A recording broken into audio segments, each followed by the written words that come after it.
আসসালামু আলাইকুম। ওয়াজিহাস মম কিচেনে আপনাদের সবাইকে স্বাগতম। আমার আজকের রেসিপিতে থাকছে কফি মেকার ছাড়া ঘরে বসেই কিভাবে রেস্টুরেন্টের মতো কফি তৈরি করা যায় সেই রেসিপি।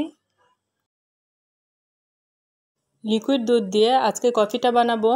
সেজন্য প্রথমে দুধটা জাল করে নিচ্ছি। চুলার আঁচটা কমিয়ে আমি দুধটা জাল করে নিচ্ছি। চুলায় দুধটি জাল হতে থাকুক, অন্যদিকে আমি কফি ক্রিমটি তৈরি করে নিচ্ছি।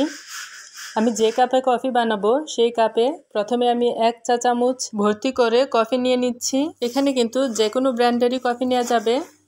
এবার নিচ্ছি চিনি। আমি এখানে 2 চা চামচ চিনি নিয়ে নিচ্ছি। আপনারা কফিতে মিষ্টি যদি একটু কম খেতে চান তাহলে আরেকটু কমিয়ে দিবেন, আর যদি আরেকটু বেশি খেতে চান তাহলে আরও আধা চামচ দিয়ে নিতে পারেন। এবার কফি আর চিনি শুকনো অবস্থায় একটু ভালো করে মিশিয়ে নিচ্ছি। এবার কফি ক্রিম তৈরির জন্য 2 চা চামচ নর্মাল পানি দিয়ে দিচ্ছি। চামচ দিয়ে এভাবে নেড়ে নেড়ে আমি কফি ক্রিমটি তৈরি করে নিব।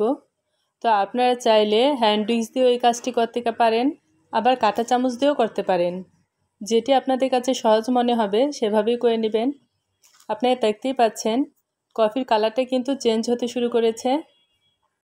কফি মেকার দিয়ে কিন্তু এই কাজটা আপনারা সহজেই করতে পারেন। তো কফি মেকার না থাকলে কিভাবে করা যায় সেই রেসিপিটাই আজ আমি আপনাদের সাথে শেয়ার করছি। কফি মেকার দিয়ে এই কাজটা কিন্তু খুব তাড়াতাড়ি সহজেই করা যেত। যেহেতু কফি মেকার ছাড়া আমরা তৈরি করছি, তাই একটু সময় নিয়ে ভালো করে বিট করে নিতে হবে। 5 থেকে 6 মিনিট ভালো করে বিট করে নিলে এই কফি ক্রিমটি তৈরি হয়ে যাবে। এই কাজটা খুব বেশি কঠিন নয়, 2-1 বার যদি তৈরি করেন তাহলেই দেখবেন খুব সহজেই এটি তৈরি করা যায়। কফি ক্রিমটি যত ভালো করে তৈরি করা যাবে কফিটা খেতেও কিন্তু ততই ভালো হবে। ঠিক এরকম যখন একটা কালার আসবে তখন বুঝতে হবে আমাদের কফি ক্রিমটি তৈরি হয়ে গেছে। আর এদিকে আমি চুলায় যে দুধটা দিয়েছিলাম সেই দুধটাও ভালো করে জাল হয়ে গেছে।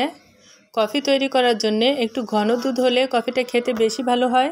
আপনাদের দুধটা যদি পাতলা থাকে সেক্ষেত্রে 1 চা চামচ গুঁড়ো দুধ মিশিয়ে নিতে পারেন। এবার জাল করে রাখা গরম দুধটাই তৈরি করে রাখা কফি ক্রিমের মধ্যে ঢেলে দিব। তারপর চামচ দিয়ে আলতোভাবে নেড়ে দুধ আর কফি ক্রিম মিশিয়ে নিলেই আমাদের পারফেক্ট কফি তৈরি হয়ে গেল। আমরা কিন্তু ঘরেই খুব সহজে তৈরি করে রেস্টুরেন্টের কফি স্বাদ নিতে পারি।